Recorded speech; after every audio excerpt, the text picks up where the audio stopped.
My daughter canceled my plane ticket and left me alone in Dubai airport with nothing. No phone. No wallet. No passport. Then a stranger in an expensive suit walked up to me and said something that changed my life forever. Like, you are my wife. My car is coming. Your daughter will regret what she did to you today. Before we proceed, thank you for watching Granny's narrative. Please subscribe and tell us where you are watching from in the comment section. He was absolutely right. She would regret it. But I had no idea how much my life was about to change in ways I never imagined possible. Standing there in that massive airport terminal, I felt smaller than I had ever felt in my entire 67 years of life. The cold air from the vents made goosebumps rise on my arms. Bright white lights burned my tired eyes. The smell of strong coffee and expensive perfumes made my empty stomach turn. I was wearing a wrinkled cream blouse that I had packed so carefully just 2 days ago when this trip still seemed like a dream coming true. My hands were shaking. My heart was pounding so hard I could hear it in my ears. I could feel my blood pressure rising. The tips of my fingers started tingling. I knew these signs. I was close to passing out right there in the middle of Dubai International Airport, surrounded by thousands of strangers who spoke languages I could not understand. 20 minutes before this moment, my daughter Sandra had been screaming at me. Right there at the check-in counter with people staring at us. She yelled that I was a burden on her life. That I drained all her energy. That she was tired of paying for my stupid luxuries. Luxuries. That word kept echoing in my mind as I watched wealthy travelers pulling their designer luggage past me. I looked down at my single worn suitcase.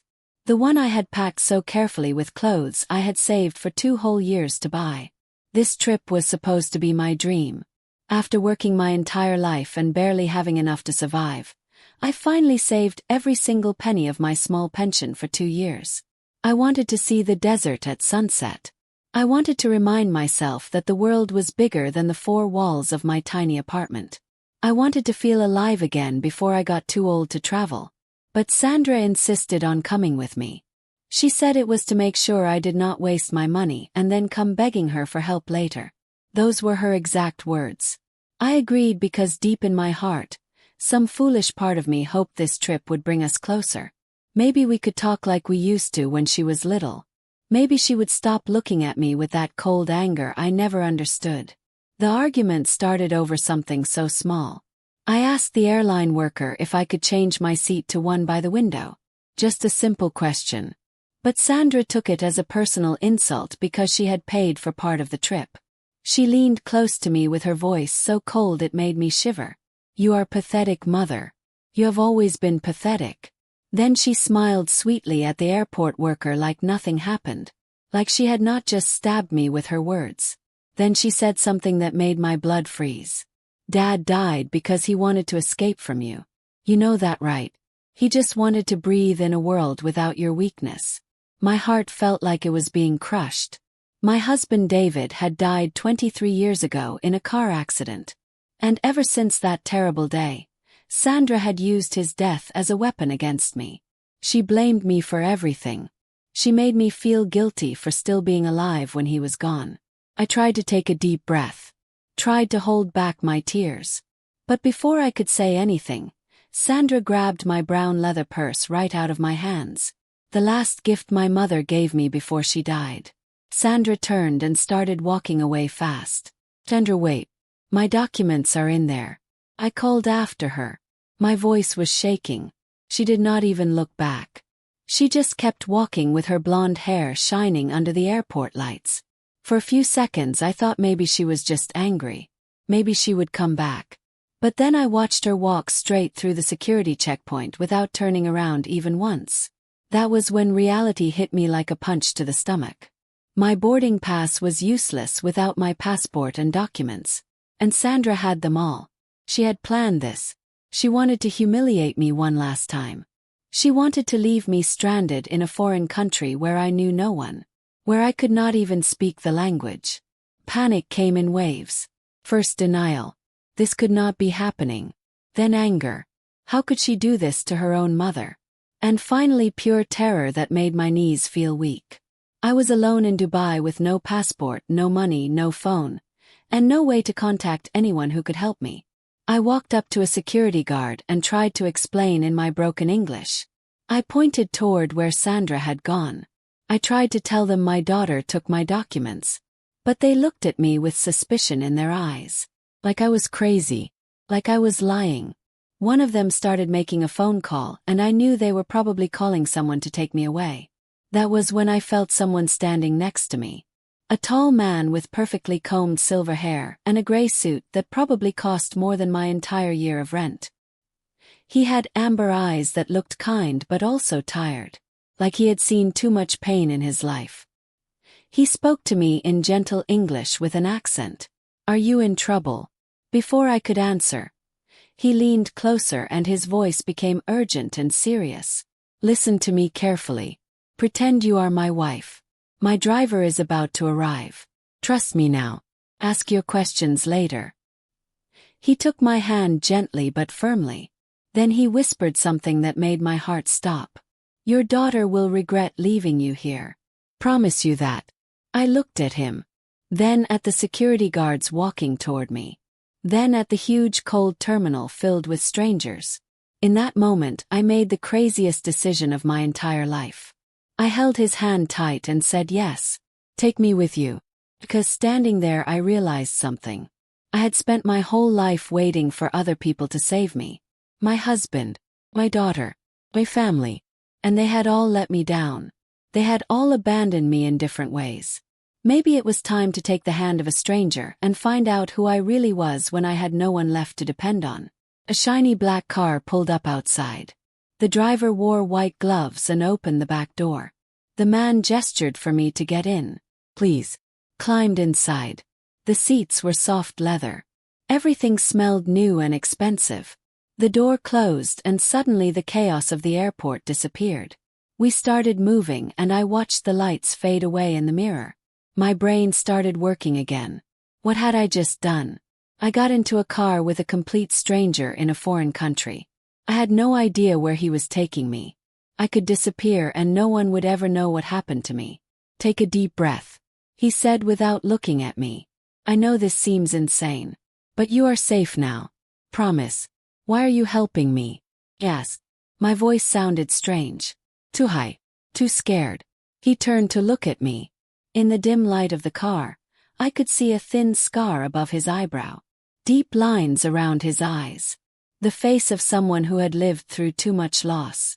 "My name is Ibrahim Al-Mansouri. I am 71 years old. Born in Kuwait, but I lived in London for 25 years. I run shipping companies in Dubai and Europe. I lost my wife 9 months ago."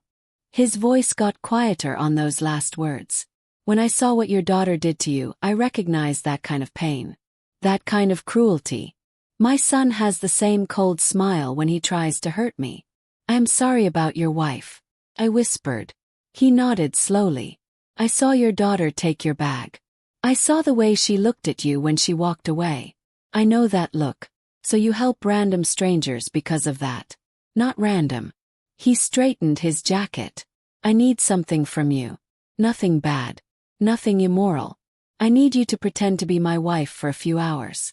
Maybe a few days." I almost laughed. But his face was completely serious. "You cannot be serious." "I am very serious.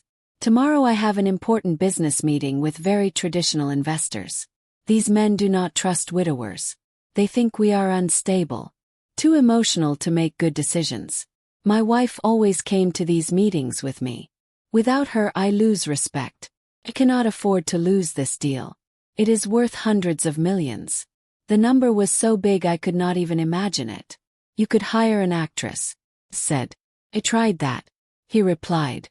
"But everyone could tell they were fake. No one believed it. But you have real pain in your eyes. Real loss. They will believe you are my wife." "This is crazy," said.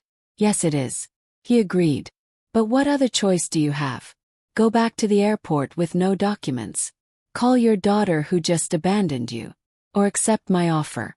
Stay in a safe place. Good food. Get some rest. And we can talk more tomorrow morning." He was right. I had nowhere else to go. The more I thought about it, the angrier I got. Not at him. But at Sandra, my own daughter had made me so helpless that I had to accept help from a stranger just to survive. I agree, said slowly. What exactly do you want me to do? Tomorrow you just need to dress nicely. Sit beside me at a dinner. Meal. Comfortable. Like we have known each other for years. You do not need to touch me or pretend to be in love. Just act like an old married couple who are comfortable together. Do not deny anything I say about our life together. He paused.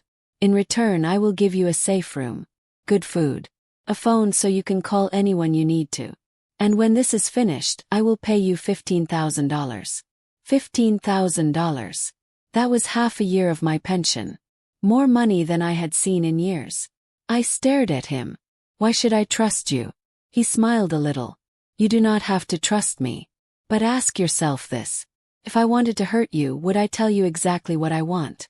Would I offer you money and a phone in clear terms? I could take you anywhere. But I am being honest with you because I think we can help each other. The car turned onto a huge bridge. The city of Dubai appeared in front of us like something from a movie. Tall buildings touched the clouds. Lights sparkled everywhere.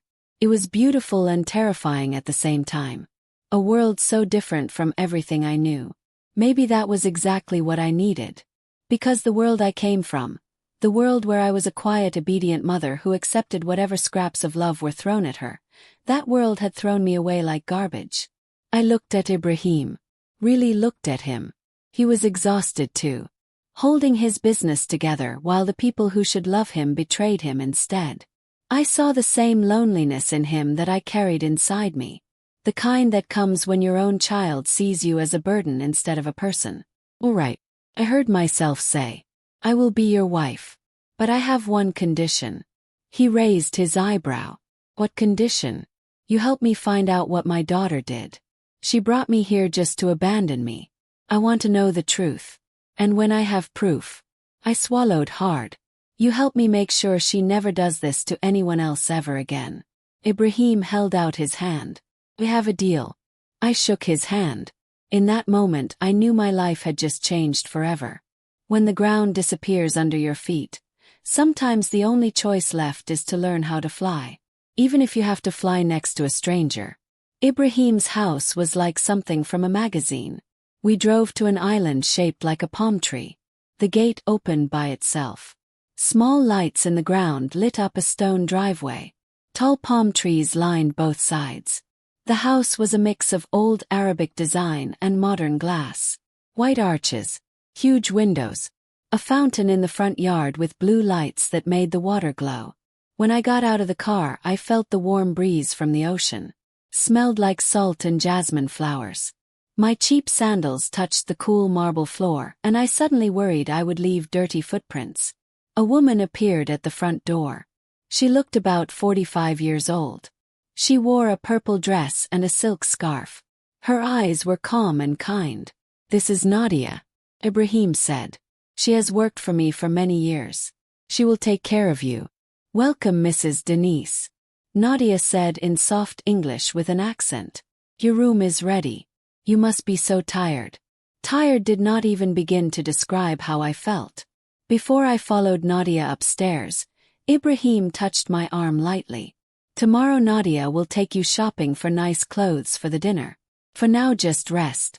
He stopped, then added, Thank you, Denise. I know this is strange. But you will not regret trusting me. I climbed the marble stairs behind Nadia. My footsteps echoed in the quiet. The guest room was bigger than my entire apartment back home. The bed had white sheets that looked like clouds. There was a huge bathtub. A balcony that looked out over the dark ocean. A white robe and slippers waited by the bed. If you need anything, just press this button. Nadia pointed to a small panel on the wall. I will bring you tea and some food. You have not eaten dinner yet, right? After she left, I sat on the edge of the bed. And I started to cry. Not quiet tears, but deep sobs that came from somewhere deep inside me. Cried for myself. For Sandra. For all the years I spent trying to be good enough. I cried because I did not know if I was brave or just completely insane. Nadia came back with a silver tray. Minty. Warm bread. Please. I ate without really tasting anything. Then I remembered Ibrahim said he would give me a phone. I went downstairs following the sound of his voice. He was in his office speaking Arabic. His voice was strong and commanding. When he saw me, he waved me in. He ended his call and handed me a new phone still in the box. You can call anywhere in the world. This is my number. Call me if you need anything. I held that phone like it was made of gold. I immediately called my sister Margaret, who lived in Texas. It was early morning there, but she answered right away. Her sleepy voice turned panicked. Niece, oh my God, where are you? Sandra called me. She said you disappeared at the airport. Disappeared. I could feel anger rising in my chest like fire. What did she tell you? She said you two had an argument and when she turned around you were gone. She said she is worried sick about you. Margaret paused. Denise, what is going on? I told her everything. Every single detail. There was a long silence on the other end. The kind of silence that comes before something bad. Denise, she lied to me. Margaret finally said. Her voice was shaking. And honestly, I am not surprised anymore. What do you mean? My chest felt tight. 3 months ago, Sandra called me. She asked how much your house was worth. She said you were losing your mind. She said she needed to protect the family money before you did something crazy. She wanted me to sign papers saying you were not mentally capable of making decisions anymore. Froze. Did you sign anything? Course not. Margaret almost shouted. I threw her out of my house. But Denise, she said something that scared me. She said Mom killed Dad. And she is going to pay for it even if it takes the rest of my life. The room started spinning. She really believes I killed David. I whispered. Margaret's voice got soft. It was an accident, Denise. No one was to blame. But there was blame, said. My throat felt tight. David had been drinking that night. The police report said so clearly. But I hid that from Sandra. She was only 14 years old. I did not want her to grow up hating her father. So I lied. I told her the crash was caused by bad brakes. She always loved her father so much. Always thought he was perfect. And I was always the one who was not good enough. We had a terrible fight that night. David stormed out. He got drunk and drove too fast. He never came back. And Sandra started believing it was my fault that he left. That I drove him away. Margaret was quiet for a long time. So what are you going to do now? I looked around the beautiful room. Thought about Ibrahim downstairs. Thought about Sandra probably already on a plane back to America thinking she had gotten rid of me forever. I'm going to survive. I said firmly. I'm going to help Ibrahim. Take his money. And then I am going back to face Sandra with the truth. All of it. I sat there in the dark thinking about everything. For 23 years I had carried the guilt of David's death. I had let Sandra blame me. I had accepted her anger as my punishment for still being alive. But something changed in me that night. Maybe it was exhaustion. Maybe anger. Or maybe it was because for the first time in decades, someone looked at me not as a guilty mother but as a human being worth saving. I lay down on that soft bed and finally fell asleep. The next morning, sunlight came through the curtains. The ocean sparkled outside. I felt something new inside me. Determination. Sandra wanted me to pay for the past. So I would start collecting what the present owed me. Nadia knocked on my door with breakfast. Turkish coffee. Fresh fruit. And news that I had 3 hours to look like the wife of a rich man. I looked in the mirror at my messy gray hair and hollow eyes. But Nadia knew exactly what to do. She took me to a huge shopping mall. The workers changed immediately when they heard the name Ibrahim al-Mansouri. I tried on so many dresses. Each one cost more than several months of my pension. Finally I chose a deep navy dress. Elegant and simple. The kind that made me look confident. Medium heels. A pearl necklace. My hair pulled back into a neat style. When I looked at myself in the mirror, I barely recognized the woman staring back. Not because I looked so different, but because it had been so long since I dressed for myself. Not to make someone else happy. We went back to the house. Ibrahim was swimming in the pool. Each movement was strong and smooth. When he got out of the water, I noticed scars on his body. Stories he had not told me yet. Perfect, he said, wrapping a towel around himself. They will believe you immediately. Ibrahim. I called as he started to leave. I need to know about your wife. The one I am supposed to be replacing.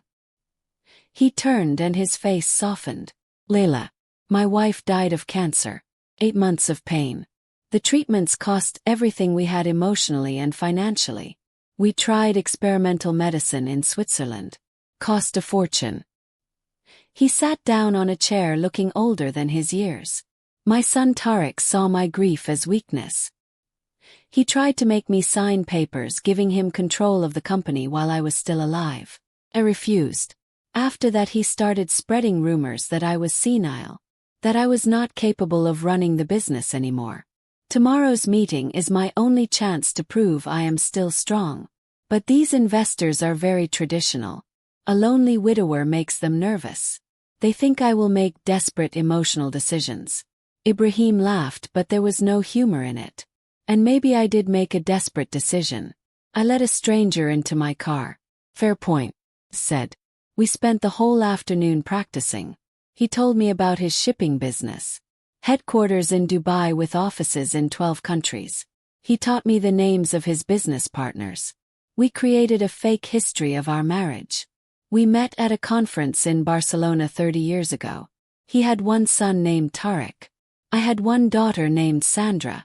We honeymooned in Greece. All beautiful lies. But between the practice, bits of truth came out.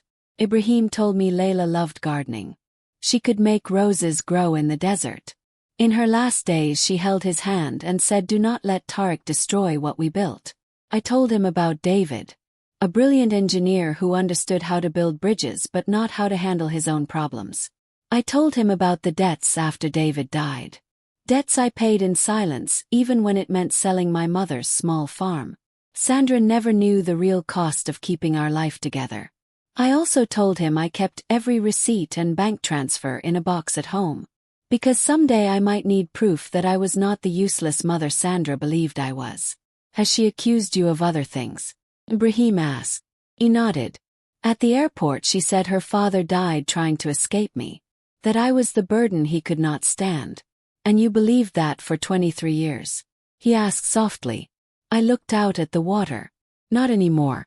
Now I know David died because he was drunk. Driving almost 100 miles per hour on an empty road after his business project failed. He died because he was too proud to ask for help. Too weak to face failure. Does Sandra know the truth? Mo said. But maybe it is time she learned. Ibrahim nodded. Tomorrow after the dinner I will give you the 15,000 I promised. But I can help you with more than money. What kind of help? My lawyer can protect your property in America. Make sure Sandra cannot declare you incompetent. Cannot sell your house. Cannot take anything that belongs to you. He stood up. I have a feeling this fight is just beginning. He was right. But neither of us knew how brutal it would become. That evening while I was getting ready, my phone buzzed. A text from Sandra. I have reported you as a missing person. I have filed for emergency guardianship. I am working to get temporary control of your assets. Come home now and cooperate or you will never control anything in your life again. I read it twice. Then I smiled. For the first time in 23 years I smiled at her threats. Because she had no idea I had proof. Had help. And the weak woman she used to know had died at Dubai airport. What was left was someone completely different. A woman with nothing left to lose. That night we went to a restaurant at the top of a sail-shaped building that stretched into the sea. We rode in a Rolls-Royce because Ibrahim said a regular car would look too ordinary. 3 Arab businessmen were waiting. All around 60 years old. Dressed perfectly. I sharp and calculating. Ibrahim introduced me in Arabic then in English. His hand rested lightly on my back. Protective but appropriate. When he pulled out my chair our eyes met. I saw real gratitude there. Most of the conversation was in Arabic. I smiled when I needed to.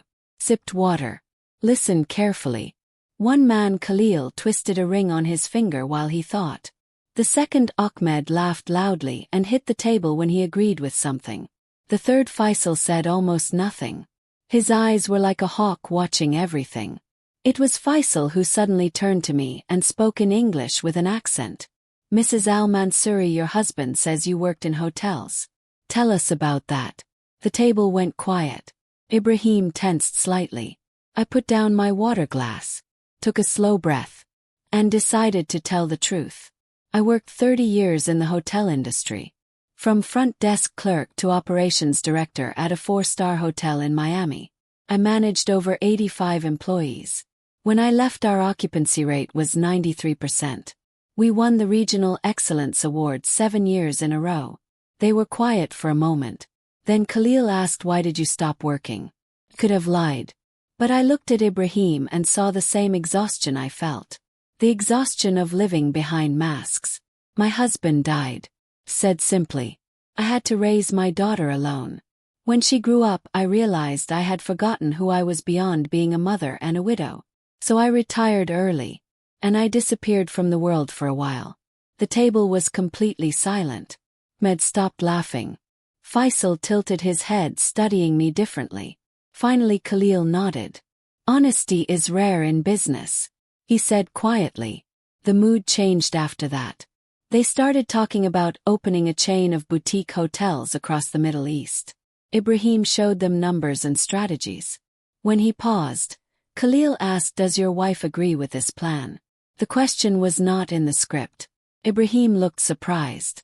I glanced at the tablet on the table showing the financial projections. 30 years in hotels had trained my eye to spot problems. "Your numbers for Dubai are too optimistic," I said calmly. "But Oman is undervalued. There is real potential there that you are missing." The room went completely silent. Ibrahim stared at me, surprised and impressed at the same time. Then Khalil started laughing. Real laugh. "Ibrahim, my friend, your wife understands business better than half our consultants. We will sign the deal. But only if she reviews the Oman plan personally." 3 hours later we returned to the house. The $400 million deal was signed. And I, the woman abandoned at an airport, had just helped close it. Ibrahim poured 2 glasses of juice and we sat on the terrace looking at the ocean. "I'm sorry," I said quietly. "I should not have spoken up. I ruined your plan." He turned to me with a real smile. "Ruined it? Denise, you saved me. Khalil was testing whether you were real or fake. You passed perfectly." Smiled. 30 years in the industry teaches you to spot bad numbers. Not just training. Ibrahim said. "Talent. Real talent." Then he set his glass down. His voice became more serious. "I have a proposal for you. And this time it is not pretend." My stomach tightened. "What kind of proposal?" "Marry me for real. 6 months. A legal contract with clear terms." He held up his hand before I could speak. "Listen first. You will receive $800,000 in a private account that no one can touch. You will live here as a hotel consultant earning $30,000 per month. Full legal protection. My lawyer will make sure Sandra cannot touch your property in America." "Why would you do this?" "Yes. Because my son Tariq is trying to remove me from my own company. A real marriage with a wife who is active in the business will destroy his claims that I am weak or isolated." He looked straight into my eyes. "And because I see something in you that I have not seen in years. Person who understands my world. Who can help me protect what I built. After 6 months we divorce peacefully. You keep the money. The connections. Your independence. Go back to America or stay here. Choice. But I promise Sandra will never make you feel small again. You will have real power over your own life." I looked at him. The offer was crazy. Beyond anything I could imagine. But in his eyes I saw my own reflection. Rich but lonely. Betrayed by family. Holding on to the last pieces of dignity. "Have conditions," I said steadily. "Name them. First, your lawyer does not just protect my property. He investigates Sandra. If she sold my house illegally or forged documents or committed crimes, I want proof." Ibrahim nodded. Second, this is a business marriage only. Separate rooms. Separate lives. We only appear together when necessary.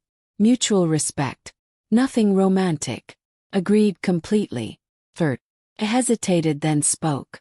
If I ever become a burden to you, if I make you regret this decision, you let me go immediately. I spent my whole life being called a burden by my daughter. I will not live that way again. Ever. Ibrahim put both hands on my shoulders gently. Denise, you are not a burden. You never were. Your daughter created that story to justify her cruelty. But I saw you tonight. Smart. Strong. Worthy of living your own life.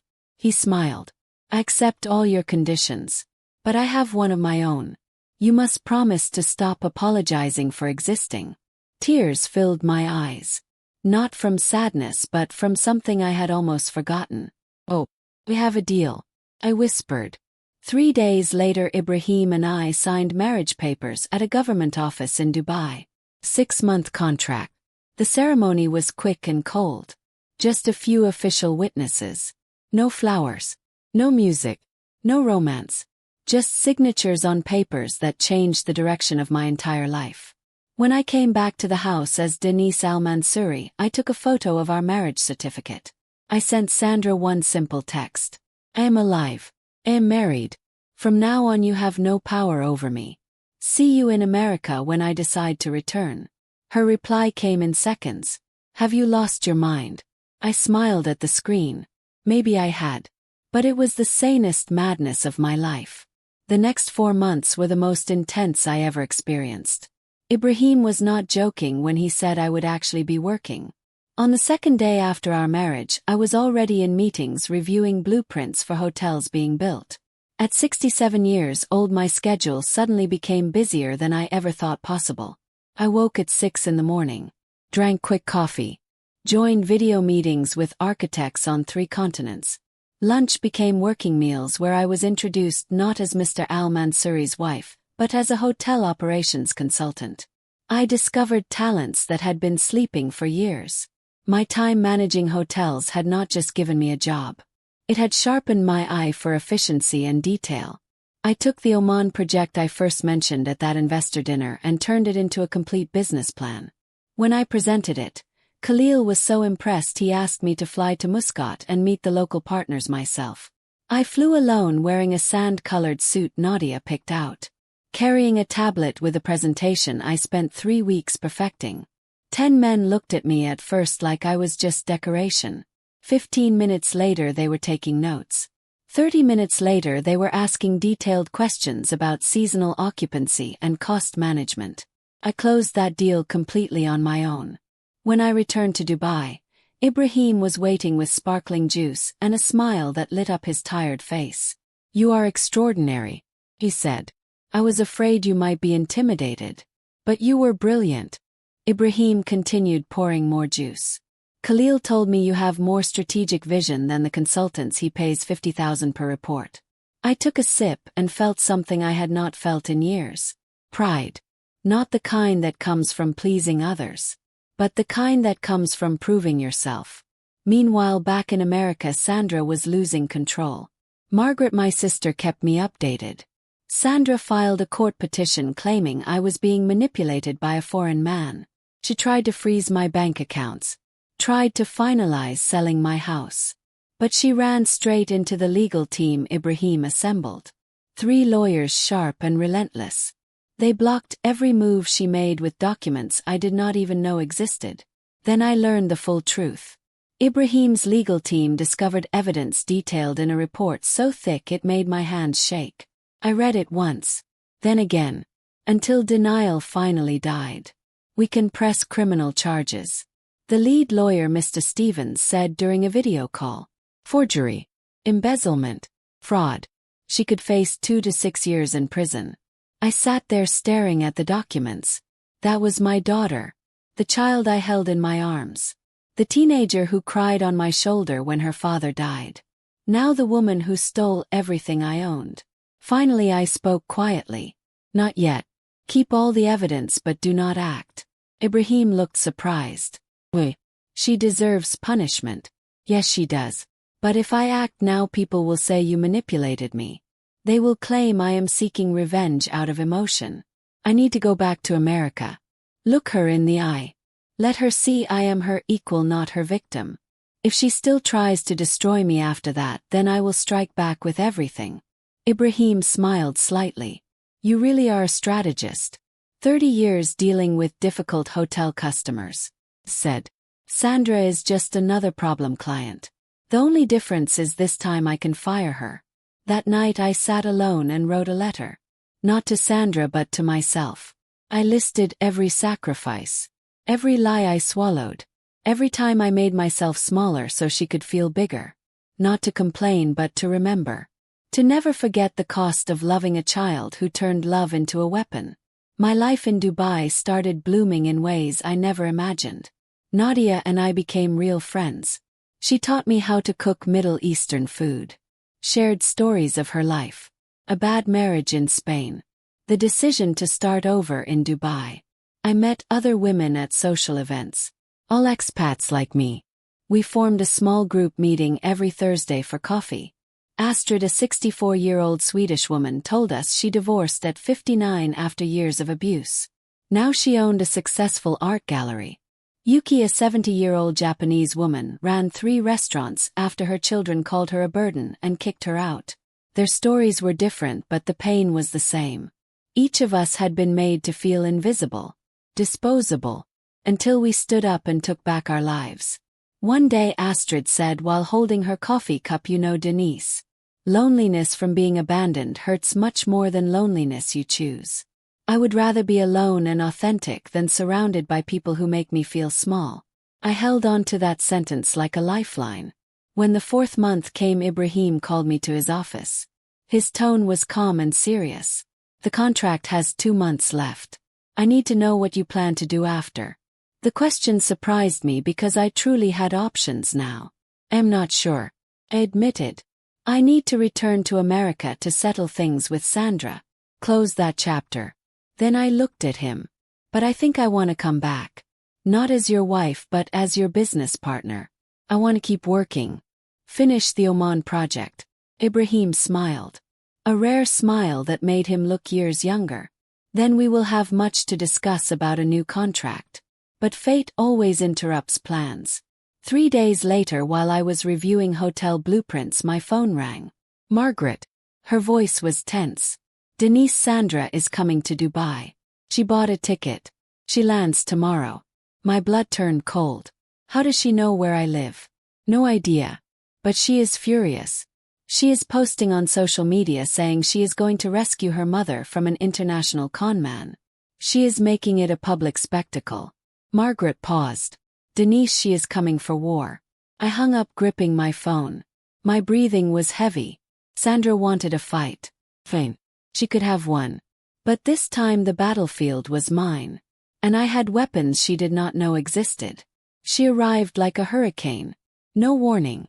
She waited for a delivery at the gate and walked in behind it. Her heels clicked sharply on the stone floor. The sound echoed through the house. I was in the living room when I heard her shout my name. Ibrahim was in his office. Nadia ran over in panic, but I waved for her to stop. I took a deep breath, straightened my ivory dress, and walked into the entrance hall. Sandra stood there looking like she had not slept in days. Her blonde hair was messy, dark circles under her eyes, makeup smudged, wrinkled jeans. Nothing like the polished woman she used to be. But her eyes burned with pure hatred that had been building for years. "I thought I would have to call the police to get into your billionaire fortress," he screamed. Her voice was sharp and cruel. Those words might have broken me once. "Not anymore, Indra," I said calmly. "You just broke into private property. You did not even ring the doorbell." "Doorbell." She laughed bitterly, stepping closer, pointing her finger at me. "You disappear for 4 months. Marry a stranger. And now you lecture me about manners. I expect you to behave like an adult." "An adult." She threw her purse on the floor. The sound cracked like thunder. "I know what you are doing. You sold yourself to this old rich man. Now you think you can humiliate me. Erase me from your life." Ibrahim stepped out from upstairs. Sandra's eyes filled with even more hatred. "So this is him. The con artist who brainwashed my mother. Ibrahim's voice became ice cold. Watch your words carefully. I am your mother's legal husband. Full documentation. Witnesses. Everything proper. Sandra laughed a bitter, horrible laugh. My mother is 67 years old. Lost at an airport. And suddenly marries a billionaire. Any judge would call that manipulation. Any judge would look at facts. I replied, staying calm. And the facts are you deliberately abandoned me. Cancelled my ticket. Took my documents and money. Disappeared. Just to teach me a lesson. Sandra screamed and the mask finally shattered completely. To make you see reality. You cannot keep draining me. Manipulating me. Using me like your personal bank account. The accusation stunned me. I manipulated you. Yes. Sandra was trembling. Eyes blazing with rage. You made me feel guilty my whole life. Guilty for being born. Guilty for needing things. Guilty for surviving while Dad died running away from you. Your father was not running. I said firmly. He shouted back. Do not lie to me anymore. Then she grabbed a ceramic vase from the hall table and threw it against the wall. The crash echoed everywhere. Nadia rushed in terrified. Ibrahim started down the stairs. But I held up my hand. I needed to finish this. You killed my father, Sandra said. Her voice low but filled with poison. With your complaining. Your bitterness. Your weakness. He was brilliant. He could have achieved great things. But you dragged him down. Locked him in that tiny house. That tiny life. With a tiny wife. And when he tried to breathe you pushed him toward that road. You are wrong. Said slowly. I was home when your father left that night. You know that. Yes, you were home. Always. Resentful. Heavy. Always a burden on his life. The room became thick with silence. Ibrahim wanted to step in but I raised my hand again. This was the moment to say everything I had held inside for 23 years. Before I could speak Sandra bent down. Pulled papers from her bag. Came prepared. She said, regaining some control. I have proof you are being exploited. That this marriage is a scam. He is just after your money. She paused with a cruel smile. Or whatever is left after you wasted Grandma's inheritance. The words hit me like a fist. Grandma's inheritance. Yes. My voice breaking. You mean the farm I sold to pay the debts your perfect father left behind. That inheritance. Sandra shouted. That farm was worth $2,700,000. And you sold it. The money vanished. You did not invest. Did not build. Did not plan for any future. Where is it? All of it. Every penny went to pay your father's debts. He froze. You are lying. I stepped closer. No, Sandra. Your father owed contractors. Suppliers. Investors. More than $2,300,000. I found out after his funeral. Do you know what happens if those debts are not paid? They sue the widow. Seize the house. Destroy the family name forever. I sold that farm. Every single acre of red soil your grandmother worked for 48 years. Paid every debt. Kept just enough for your education. Sandra's fists clenched. Liar. Insurance paid for my college. The insurance was $82,000. Barely enough for the funeral and 3 months of bills. Your college tuition was $5,100 per month for 5 years. Who do you think paid the rest? I stepped even closer. Now only feet away. I worked double shifts at the hotel. Skipped meals so you would have food when you came home from school. Wore the same old clothes for years so you would not be embarrassed standing next to me at your graduation ceremony. Sandra's face went pale. But she did not back down. If you really did all that you would have told me. You would have bragged about it years ago. I looked straight into her eyes. Because I loved you more than my own pride. I thought one day you would understand that real love does not need to be shouted to be believed. Love. She laughed but it broke halfway. You call it love when you suffocated me. Made me feel like I owed you just for existing. I never asked you for anything, Sandra. You did not have to ask. I said quietly. You demanded it through your silence. Through your constant comparisons to your father. She pointed a shaking finger at me. You always played the saint. Always the victim. Always comparing me to Dad. Saying he would be so proud. I have been nothing but his shadow in your eyes my entire life. In that moment I finally understood. For 23 years she had not hated me because of money. She hated me because she spent her whole life competing with a dead man. And I, trying to fill the void David left behind, had unknowingly used his memory as a weapon that wounded my own child. You are right, said. Sandra froze in shock. I did that. I made your father the measure of everything. That was my mistake. My failure as a mother. She softened for just a second. But I continued, my tone turning cold as stone. But that mistake does not excuse what you have done to me. You illegally sold my house. Forged my signature on documents. Took out loans using my name. And abandoned me in a foreign country hoping I would disappear forever. Sandra stammered. I was going to come back for you eventually. Wait. Ibrahim interrupted. Walking down the stairs with a tablet in his hand. We have evidence. Bank records showing you transferred $675,000 into a joint account with your husband. And here are text messages between you two. Planning to keep your mother out of the country long enough to claim everything legally. Sandra turned completely white. How did you get those? I looked at her steadily. Because you underestimated me, Sandra. You had no idea who your mother would become once she stopped apologizing for being alive. She stared at me for a long moment. The hatred in her eyes slowly changed to fear. Real fear. She stepped backward. Tripped slightly on the carpet edge. You are lying. She tried to shout but her voice shook. You could not possibly have my private messages. Ibrahim swiped the screen. Zoomed in. Handed the tablet to her. The familiar messaging interface showed every word clearly. I delayed Mom's return flight. Need 2 more days to finalize the house sale. If she comes back early, tell everyone she is mentally unstable. I have 2 doctor friends ready to sign a competency evaluation if needed. Sandra stared at the screen. Her lips trembling. This is illegal. Invasion of privacy. Not admissible in court. Actually it is. A man's voice came from the doorway. Mr. Stevens stepped inside. Gray suit. Leather briefcase. Professional and intimidating. Mrs. Denise granted me full legal authority to investigate any criminal activity involving her assets.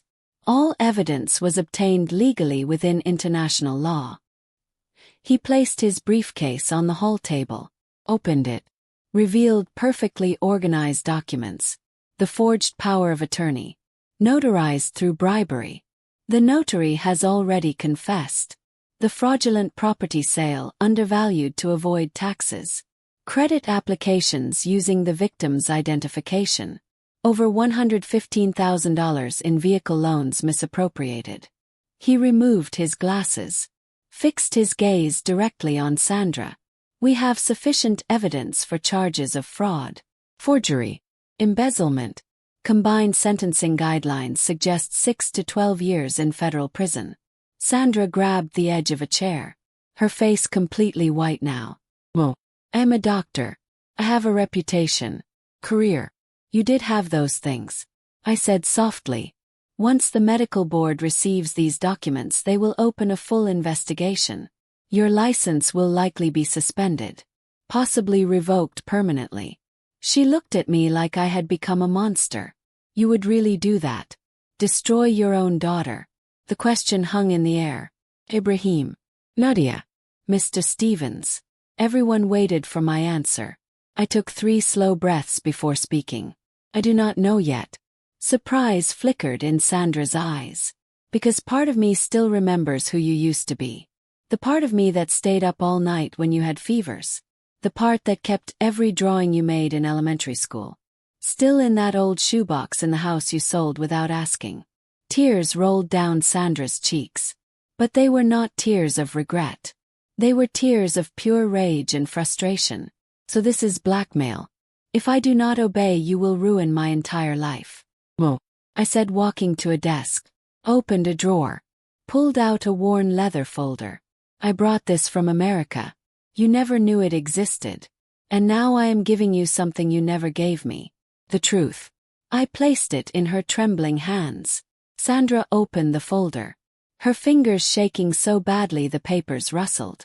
Inside was everything. College tuition invoices with my signature. Bank transfer slips showing payments. David's debt repayment contracts with creditors. The deed of sale for my mother's farm. All completely documented and verified. The last page was a forensic report.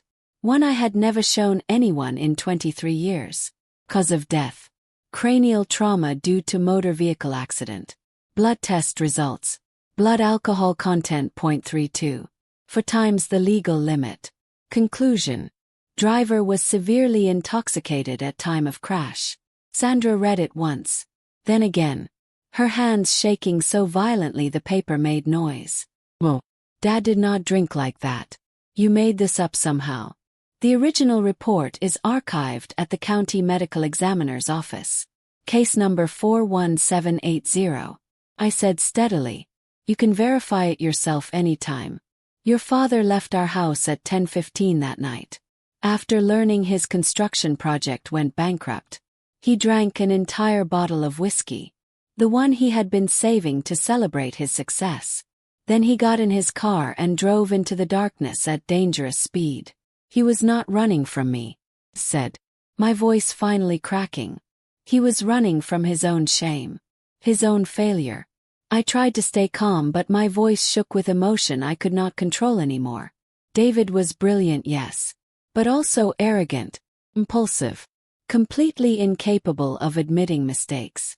When his project collapsed and he realized how many people lost money because of his decisions, he could not face it. The words finally burst out, echoing through that grand house. And I hid the truth from you because you were only 14 years old. Finally I said what I had held inside for over 2 decades. 'Cause I was broken. Because I cried every single night calling his name. How could I tell my grieving daughter that her father died drunk, leaving me with debts that took 10 years of my life to repay? The room was completely silent.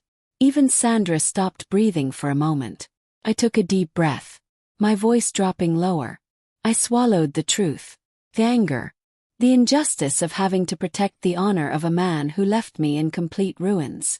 I worked myself to exhaustion, forgot what rest even meant, because you needed both a mother and a father, even though he had never truly been either one properly. Sandra collapsed onto the sofa. The folder slipped from her hands. Papers scattered across the marble floor like broken pieces of our family history. I did not know, she whispered, any of this. 'Cause you never asked. Because blaming me was so much easier than facing the truth. I looked down at her. So what happens now, Sandra? Do you plan to sue me? Try to destroy me? I glanced around the room. Ibrahim.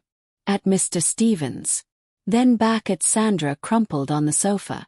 I will give you one choice, said slowly, measuring every word. Repay every single dollar you stole from me.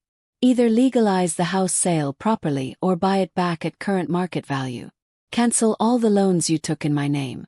Return the car you registered to yourself. With full interest on everything. Sandra's voice was barely a whisper. I do not have that kind of money. Then sell what you bought with my money. Take out your own loans. Refinance your life. Do whatever it takes. You are a doctor. You have an income. Pay it back over 5 years if necessary. But pay back every penny. Her voice broke. If I do all that, you will not press charges. If you do all that. If you publicly admit what you did. If you apologize sincerely. Pause. Choosing my next words carefully. I will not press criminal charges. But our relationship ends here. You will only be my daughter by blood and nothing more. You will inherit nothing from me. You will have no say in my life. No power over me. Not ever again. Sandra's voice cracked completely. But I am your only daughter. And I was your only mother. I replied firmly. And you left me at an airport like I was garbage you wanted to throw away. This time her tears were different. Real. Her shoulders shook violently. Some part of me, the mother who had existed for 33 years, Wanted to go to her, hold her, forgive everything, slip back into that familiar role of enduring pain for the sake of peace. But I did not move. I chose to keep my dignity intact. You have 72 hours to decide, Mr. Stevens said, gathering the documents efficiently. After that we proceed with full criminal charges in both countries. Sandra stumbled toward the door. She did not look back. When it closed behind her, the sound echoed through the house like the end of something permanent. I sank into the chair she had just been sitting in. And I cried harder than I had cried since David's funeral all those years ago. Ibrahim sat beside me, silent, respectful of my pain. You did the right thing, he said quietly after several minutes. Then why does it hurt so much? I asked through my tears. Because motherhood is not a switch you can just turn off, he said gently. But it does have limits. A point where you must finally protect yourself instead of sacrificing endlessly. Today you found that line. And you chose yourself. I sat there in the heavy stillness that follows choices you can never take back. And strangely, despite the pain, I had never felt more free in my entire life. 3 long days passed. Sandra did not call, did not text, did not respond to anything. Mr. Stevens called me every single day asking if he should file the criminal charges. Each time I asked for 24 more hours. Then another 24. Holding on to the smallest hope she would choose to do what was right. On the 4th day, Ibrahim called me into his office. He sat behind his large wooden desk, his posture tense, expression serious in a way I had not seen before. I need to tell you something, he began, fingers pressed together. And it will change everything between us. My stomach tightened. After 4 months living in this strange new world, I knew sentences like that never brought good news. What is it? He asked. Do you remember when we first met at the airport? When I told you I needed a legal wife to appear credible in business meetings. That was true. But it was not the complete truth. I stood up, facing him directly. Explain now. Ibrahim sighed heavily. My son Tariq is not just trying to take over the company. He filed a legal petition in court claiming I am mentally unfit to run my own business. He says my grief over losing Layla has destroyed my judgment. And in this country the law tends to favor the children in these cases. But you are completely sound. Perfectly capable, said. You and I both know that. But Tariq hired 3 psychiatrists willing to testify otherwise for money. If he wins, I lose control of everything. The company, my bank accounts, my properties, even my freedom to travel internationally. His voice dropped lower. Our marriage was not just a business arrangement, Denise. It was legal proof of my mental competency. A man capable of entering into marriage, signing complex contracts, maintaining a stable relationship, cannot be declared legally incompetent by a court. I stood completely still. He had used me. More cleverly than Sandra perhaps. But still used me for his own purposes. You manipulated me, said. Not in the way you think, Ibrahim said, standing, walking around his desk toward me. Everything I gave you was completely real. The money, the job, the protection, the respect. I simply did not tell you the full reason why I needed you. And for that I am truly sorry. Why tell me the truth now? Yes. Because the court just issued its ruling. He handed me official documents. Tariq's petition has been dismissed. The judge cited my recent marriage and active business involvement as clear proof of full mental capacity and stability. I'm free now. And you saved me without even knowing you were doing it. I looked at the papers. Read the English translation 3 times. So now you do not need me anymore. Legally no, he admitted, stepping closer. But beyond legal requirements, yes I do. You brought life back into this house. Intelligence and energy to my work. Companionship I did not know I was missing. Our contract still has 6 weeks remaining. But I want to propose something completely different. I looked at him. Saw genuine hesitation in his eyes. Not another contract or extension. He said carefully. A real beginning. No assigned roles. No legal obligations. Just two people. They choose. Building something honest together. I stayed silent. Part of me wanted to scream that he was just like every other man who had used me.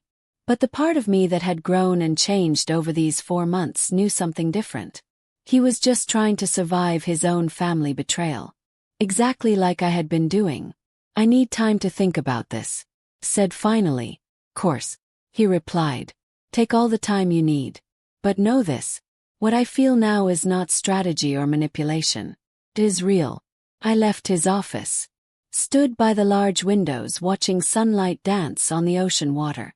I realized something important.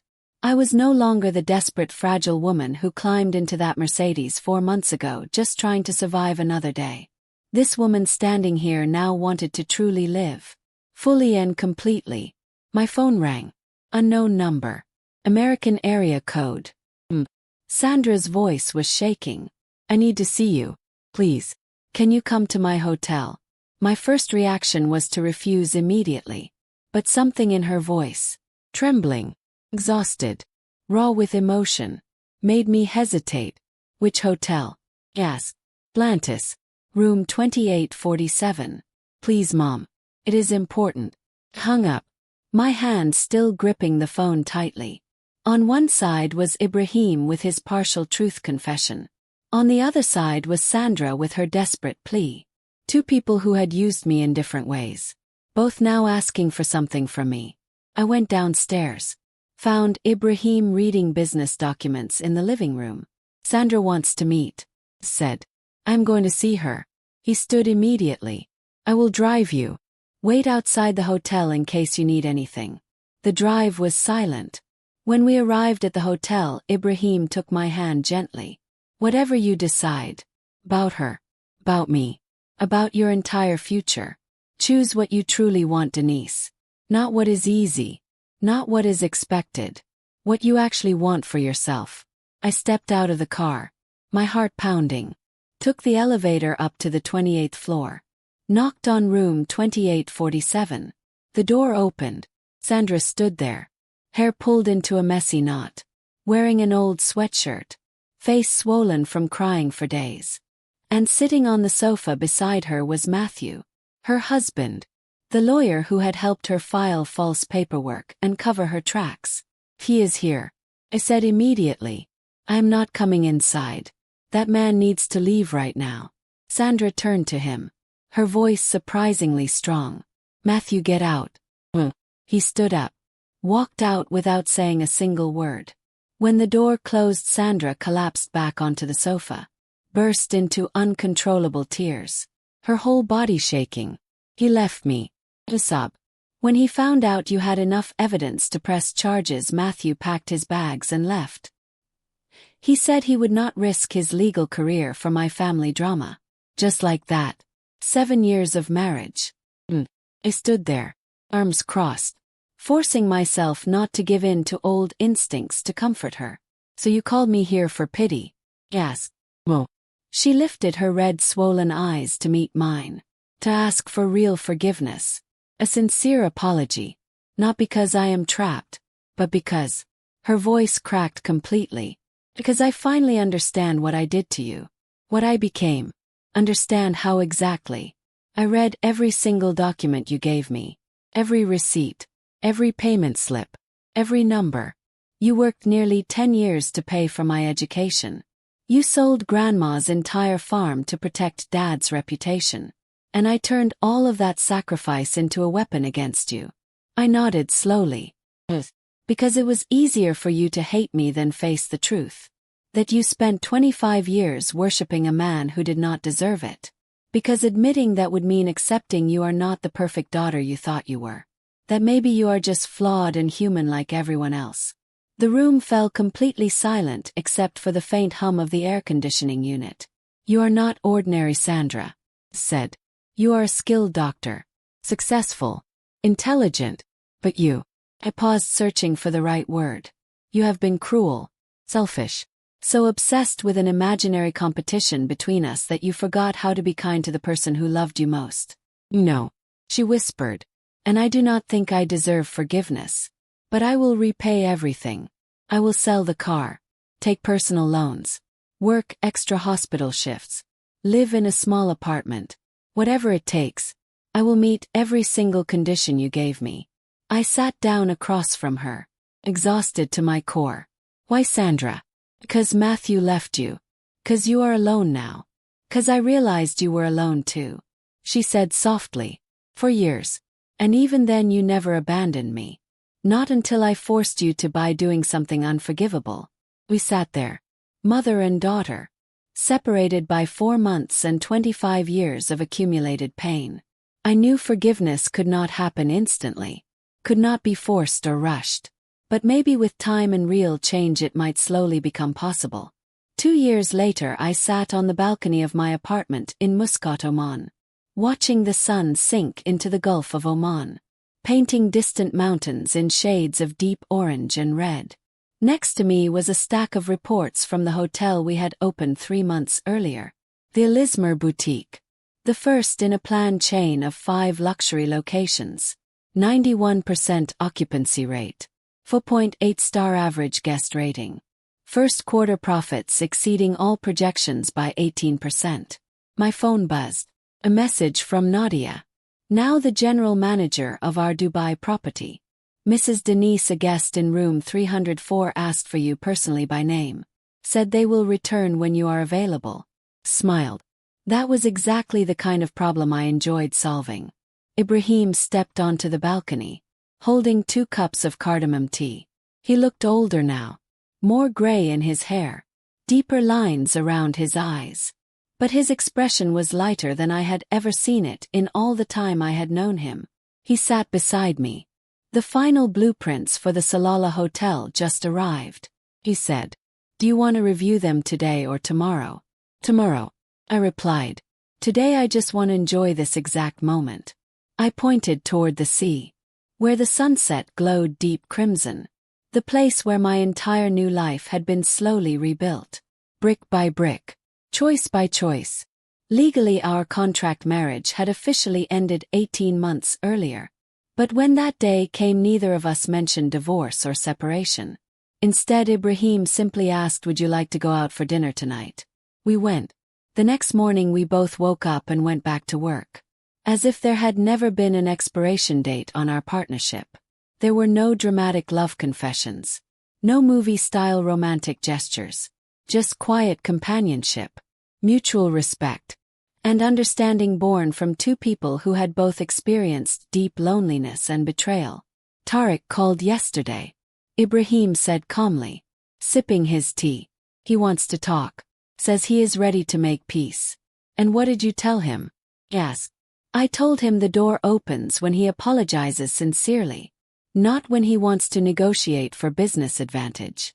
He smiled faintly. "I learned that from you. That dignity is never negotiable under any circumstances." My phone buzzed again. A video call from Margaret. Her face appeared on the screen. Freshly colored blonde hair. Bright smile. "Guess who is here with me?" The camera turned. Sandra appeared. She looked completely transformed. Short practical hair. No makeup. Simple blouse. In her hands was a familiar folder. "I brought the final payment," she said, her voice soft but steady. "All loans fully repaid with documented interest." Aunt Margaret witnessed and verified everything. Margaret held up official documents to the camera. "I checked every number, Denise. She did it.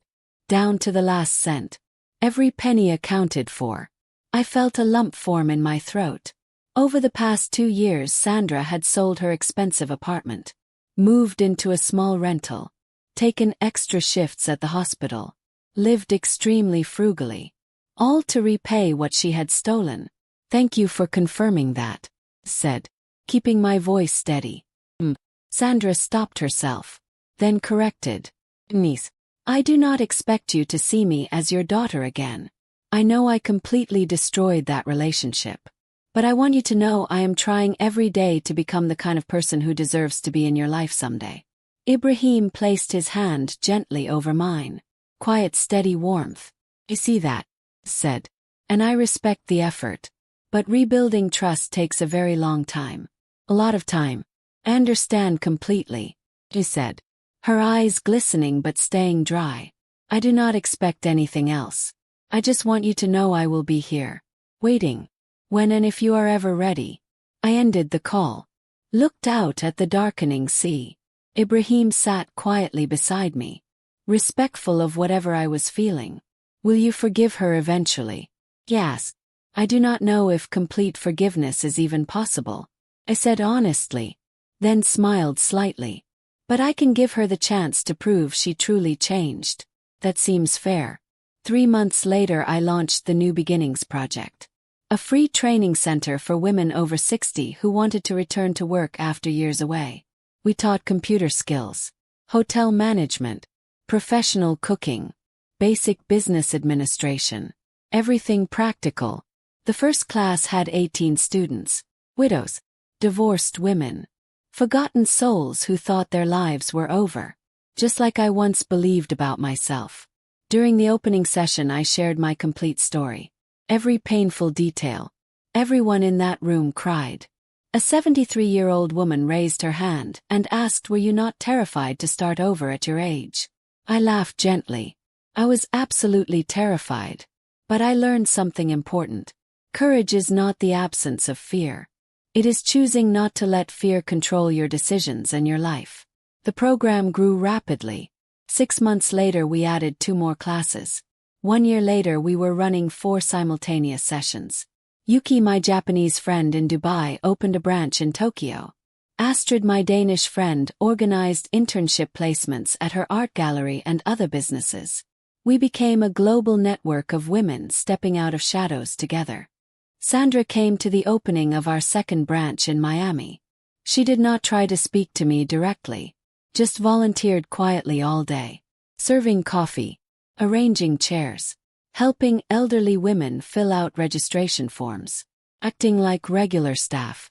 When the ceremony ended, our eyes met briefly across the crowded room. No words spoken, no smiles exchanged. But in that momentary glance there was something fragile, yet undeniably real. A beginning of something new. Now at 69 years old I divide my time between Oman, Dubai, and the United States. Ibrahim is still beside me. Not as a husband in the romantic sense, but as a true life companion. We maintain separate rooms, separate personal lives. But we share dinner whenever possible. On lonely nights, just knowing someone in the next room understands that particular emptiness is enough. Tariq finally apologized sincerely to his father. They are slowly, carefully rebuilding their damaged relationship. It is painful and awkward, but it is happening. As for me, I have learned that starting over does not mean erasing the past. It means choosing which parts of your history to carry forward, and which parts to leave behind in the desert, where the woman I used to be can rest forever. I still think about David sometimes, not with guilt anymore, but with clear understanding. I loved a deeply flawed man, and he loved me in his clumsy, inadequate way. We both did the absolute best we could with what we had at the time. Sandra still texts every Sunday, sharing stories about her patients, her therapy sessions, her small daily victories. I do not always reply immediately, but I always read every message. Forgiveness may never be complete, but watching someone genuinely try to change, that I can respect and acknowledge. Last week I received a package from the United States. Inside was a carefully restored photo album. Sandra had found and repaired all the old pictures. My childhood on my mother's farm. My wedding to David. Rare photos of him actually smiling. Images of Sandra as a little girl before everything broke. Attached was a small handwritten note. I thought you might want to keep your memories. Not because I expect anything. Not out of guilt. But because they belong to you. They are yours to keep or discard as you choose. I held that album. And I cried. Not from sadness, but from deep understanding. Memories are ours to keep. But the future is ours to create. And I choose a future where I wake to the sound of waves on the Oman coast. Where I build sanctuaries for travelers seeking rest. Where I teach women to rediscover their worth after the world told them they had none left. where I sip tea beside a man who sees me as his complete equal, and where I let my daughter exist at the comfortable edge of my life. Respected, acknowledged, but no longer its center or its controller. Looking back on everything, I have realized something crucial. Love is not always unconditional sacrifice. Sometimes real love means knowing when to stop, when to protect yourself, when to say no. Forgiveness does not happen in a single dramatic moment. And family is not always about blood. It is about the people who stay when you have absolutely nothing left to give them. It took me nearly 7 decades to understand that kindness without boundaries becomes self-destruction. And sometimes distance is exactly what allows love to slowly heal. If you have ever been hurt deeply by family, if you have had to rebuild yourself after devastating loss, I hope this story reminds you of something important. It is never too late to start again. Never too late to choose yourself. Never too late to reclaim your dignity. What do you think is the real difference between forgiving and forgetting? Can you do one without the other? Share your thoughts in the comments below. I genuinely want to hear your perspective and your story. And if you would like to join me in the stories to come, stories of resilience, of love reborn from complete brokenness, of women who refuse to disappear quietly, stay with me, subscribe, and we will learn together how to love without losing ourselves in the process. Because that is the greatest lesson of all. You can love someone deeply and still choose yourself. Those two things are not opposites. They are both necessary for survival.